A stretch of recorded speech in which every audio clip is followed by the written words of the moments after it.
हमारी जिंदगी हमारे फैसलों का प्रतिबिंब होती है। जीवन में सफल लोग कुछ अलग नहीं करते, बस सही समय पर सही फैसले लेते हैं। हर बार हम खुद से कई वादे करते हैं, लेकिन ज़िंदगी की भाग दौड़ में फंस कर रह जाते हैं। हमारी आने वाली ज़िंदगी एक सेकंड में बदल सकती है, बस हमें सही फैसला लेने की ज़रूरत है। संघर्ष हर किसी की ज़िंदगी में होता है। आप इससे कैसे सामना करते हैं, आपकी खुशहाली और तरक्की इसी पर निर्भर करती है। नमस्कार दोस्तों, आज की कहानी भी कुछ ऐसी ही है जिसे सुनने के बाद आपके जीवन में जरूर परिवर्तन होगा और अपने जीवन को एक सही मार्ग पर ले जाने के लिए प्रेरित करेंगे। तो आपसे निवेदन है कि आप इसे अंत तक जरूर सुनें और चैनल पर नए हैं तो चैनल को जरूर सब्सक्राइब कर लें। तो चलिए कहानी शुरू करते हैं। दोस्तों, एक बार गौतम बुद्ध अपने बिच्छुओं के साथ एक वृक्ष के नीचे बैठ विश्राम कर रहे थे। उस वृक्ष की छांव में बुद्ध अपने बिच्छुओं की जिज्ञासा दूर कर रहे थे। बुद्ध के सभी बिच्छू एक एक करके उनसे प्रश्न पूछ रहे थे और गौतम बुद्ध उनके प्रश्नों के उत्तर दे रहे थे। बुद्ध के उन बिच्छुओं में कुछ बिच्छू ऐसे भी थे जो कुछ समय पहले ही संघ से जुड़े हुए थे, जिसके कारण अभी उनके भीतर वह समझ पैदा नहीं हुई थी जो गौतम बुद्ध के प्रवचनों को समझ सके। गर्मियों का समय था, सूरज अपने चरम पर था और चारों तरफ धूप ही धूप था, लेकिन उस वृक्ष के कारण बुद्ध और उनके सभी बिच्छू आराम से छांव में बैठे हुए थे। इतने में ही गौतम बुद्ध के एक बिच्छू की नज़र एक बूढ़े व्यक्ति पर पड़ती है जो उस वृक्ष के पास से ही गुजर रहा था। वह बिच्छू उस बूढ़े व्यक्ति को देखकर अचानक से ही हंसने लगता है। उस बूढ़े व्यक्ति की उम्र बहुत ज़्यादा हो गई थी, जिसके कारण उसकी कमर मुड़ गई थी। उस बूढ़े व्यक्ति के हाथ में एक डंडा था, जिसका सहारा लेकर वो बूढ़ा व्यक्ति अपनी मंजिल तक पहुंचने का प्रयास कर रहा था।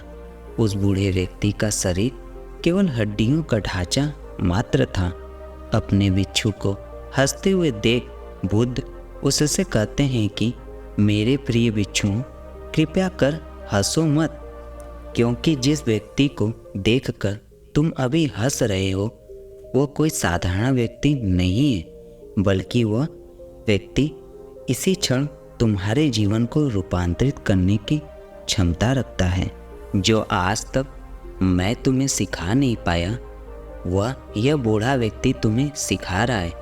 इसके द्वारा दी गई सीख को बेकार ना करो।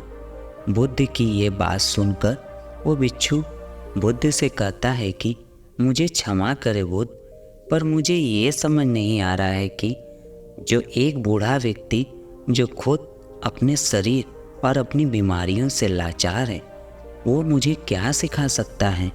फिर बुद्ध उस बिच्छू से कहते हैं कि ये बूढ़ा व्यक्ति तुम्हें तुम्हारा भविष्य दिखा रहा है। जिस बुढ़ापे को और लाचारी को देखकर तुम अभी हंस रहे हो, वो बुढ़ापा और लाचारी तुम्हारे जीवन में भी आने वाली है। वो बूढ़ा व्यक्ति तुमसे कह रहा है कि अभी समय है, इस स्वस्थ शरीर का अच्छे कर्म करने के लिए उपयोग करो। अगर तुम्हारा ये स्वस्थ शरीर तुम्हारे हाथ से निकल गया तो फिर से वापस नहीं आएगा, और अभी तुम्हारा ये शरीर सही से काम कर रहा है, जैसे कि तुम्हारे हाथ, पैर, आँख, कान और ये सभी चीज़ें सही से काम कर रही हैं। क्या ये छोटी बात है? और क्या तुम इसे मामूली सी बात समझ रहे हो?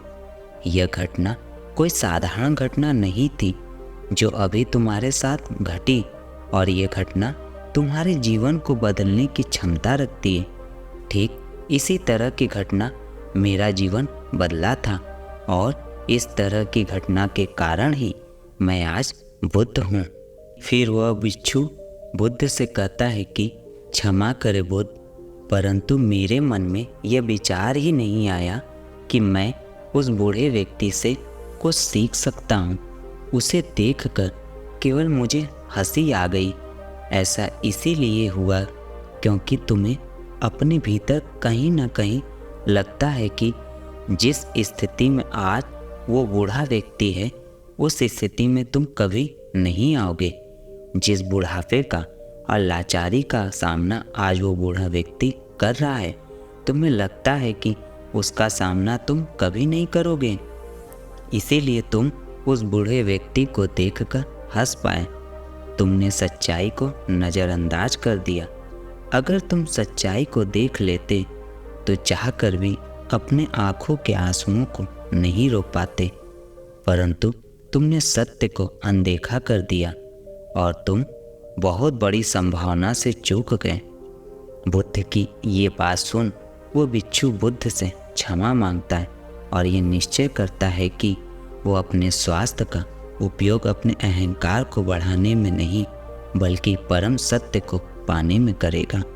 दोस्तों, जो लोग इस कहानी को सुन रहे हैं, हो सकता है कि आप बड़ी बड़ी समस्याओं में हों या हो सकता है कि कुछ परेशानियों में हो, लेकिन फिर भी एक बात को हमेशा ध्यान में रखना कि जब तक आपका स्वास्थ्य ठीक है तब तक आप किसी भी बड़ी से बड़ी समस्या से बाहर आ सकते हैं। दोस्तों, इसीलिए बुद्ध ने कहा है कि हमारा स्वास्थ्य हमारा सबसे बड़ा उपहार है जो हमें इस सृष्टि से मिला हुआ है, इसीलिए इसका उपयोग सही से करें। दोस्तों, आज की यह कहानी आपको कैसी लगी कृपया मुझे कमेंट करके ज़रूर बताएं और अगर आपको ये कहानी पसंद आई है तो अपने दोस्तों को ज़रूर शेयर करें। इसी तरह की मोटिवेशनल कहानियों के लिए हमारे चैनल को ज़रूर सब्सक्राइब कर लें। अपना बहुमूल्य समय देने के लिए धन्यवाद।